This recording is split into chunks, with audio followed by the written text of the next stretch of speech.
April Garcia Montemayor, 22 anyos.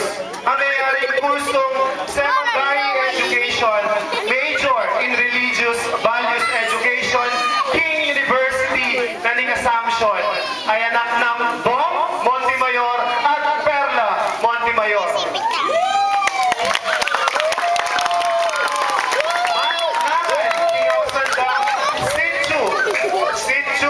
W o ingaw sandang purok sunflower. Senior Bishop bilang Knight Commander ng Knights of the Blessed Sacrament, King Kekatamong Parokya. At King kasalukuyan ang Master Bishop King Holy Rosary Academy bilang Medum at Ataladru at School Registrar.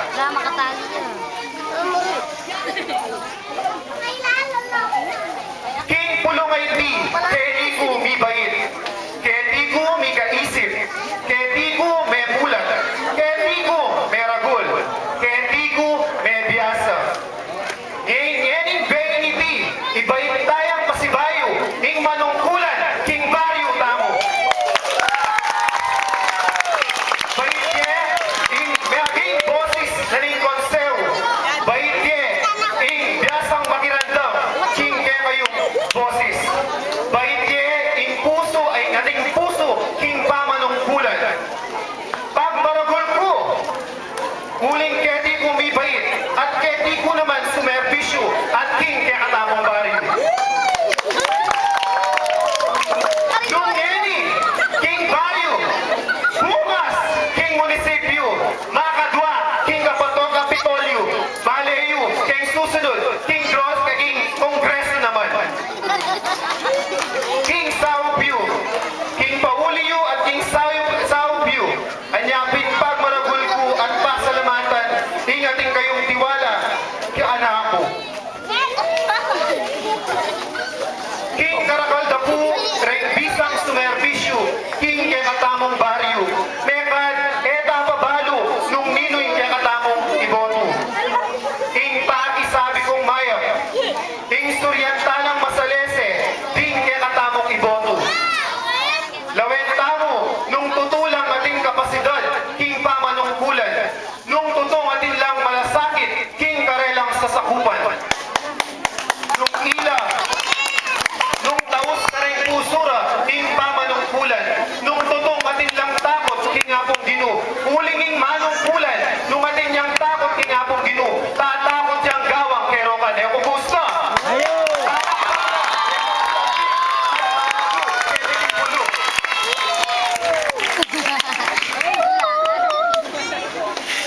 Pagkapilyan tala po, ring Kekatamong Iboto, ulit Ketia, Makataya, King Kekatamong Baryo.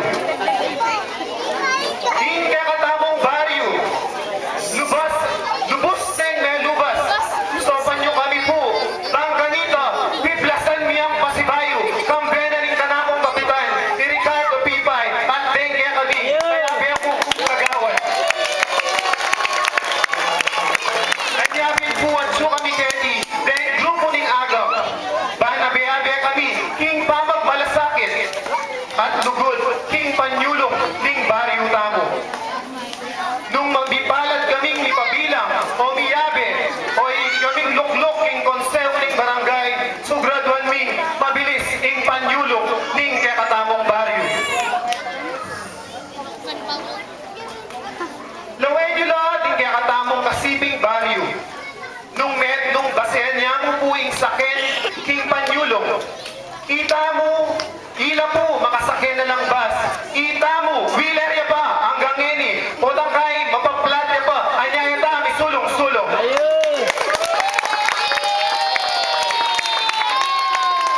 Igising tana, nung ali, malakwan tamo, King Panyulong.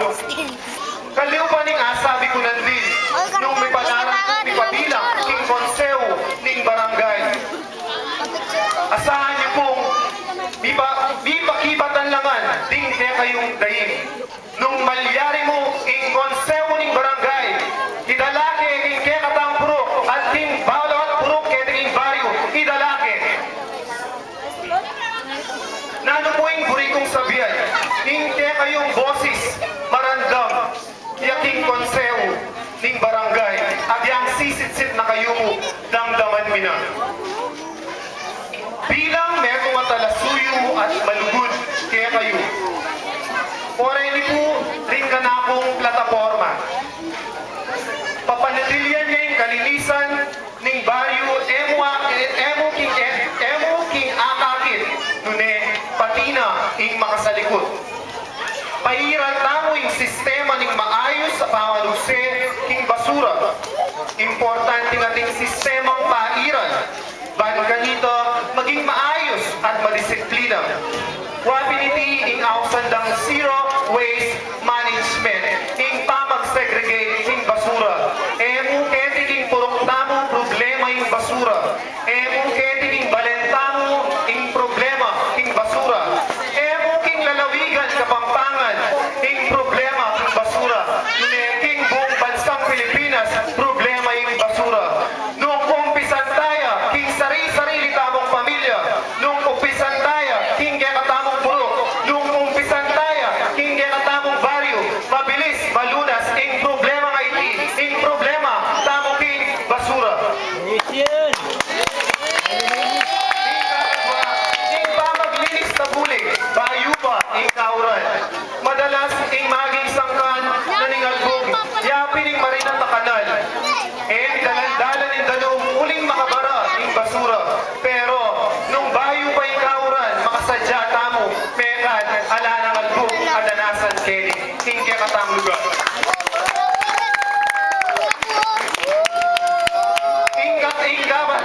Ing katahimikan, ing katamong lugar. Ding katamong opisyalis ning barangay, ilang responsable ing kapayapan at katahimikan. King katamong baryo. Dapat king panagit ko, kailangan pa ing pamipalakas kaniti. Kailangan ding barangay tanod magpatrolyalo or by schedule ing katamong lugar. Ban ganito, maging sugrado ing katang kaligtasan tamo ing bilang memaryo kaya king sa tamulik. Diyang manyaman tapatultol. Diyang kapitangan behi, balu tamo, tamo, secure tamo, pahuli na rin magpatrolya ang barangay king katamong lugar. Ing kanima, ing pamipasigla karing kayanakan ang po ing edukasyon. Eta po alingan ing katutuan. Adakal karing katang kayanakan. Dapat sana at sulak ing eskwela. Dapat ing kamatutuanan. Akagin tamo madalas ila pa ing sangkot ing gulo. Gawa ko pong programa makasaw karing katang kayanakan. Kasaw na ning testa. Hingayon siyang sasaw, lalo na karing out of school youth. King kapamilatanan niti, mabawas ing bisyo at miyaya liwang marok, akegitwan ding kayanakan. Kan kanito, diyang kareta mo, pwede lang mag-apply obra, diyang karet, diyang bayari ang king testa. At makasaw niya ba, king baryo at king pamilya. King katatawlian, nung may ka-ordinansa, tamo kong ating mga pasor, king katamong konseho, Burigo maging pante-pantela ring pamipairan kaniti. Burigo alayang special treatment ing konseho ning barangay nung atin mang bipasar ordinansa kaya king katamong lugar. Kumakantini yun. Mayan, ing kanakong plataforma, pero makabaldugan. Simply, pero balagwang gawan. Panimunan din kaya kaming kapitan Pipay at ing abe akong konsyal, ing itaguyod niya ing good governance and transparency ing kaya tamo ing pamipalakan ing konseho ing barangay. Bisan may akong tamo po, agawa tapo iti. Alam is imposible. Nung mipapanyaw tamo anting metong pamilya ng akong mulik. Abe-abe tanging ganap apamagbayo. Pasibayo mo dakala salamat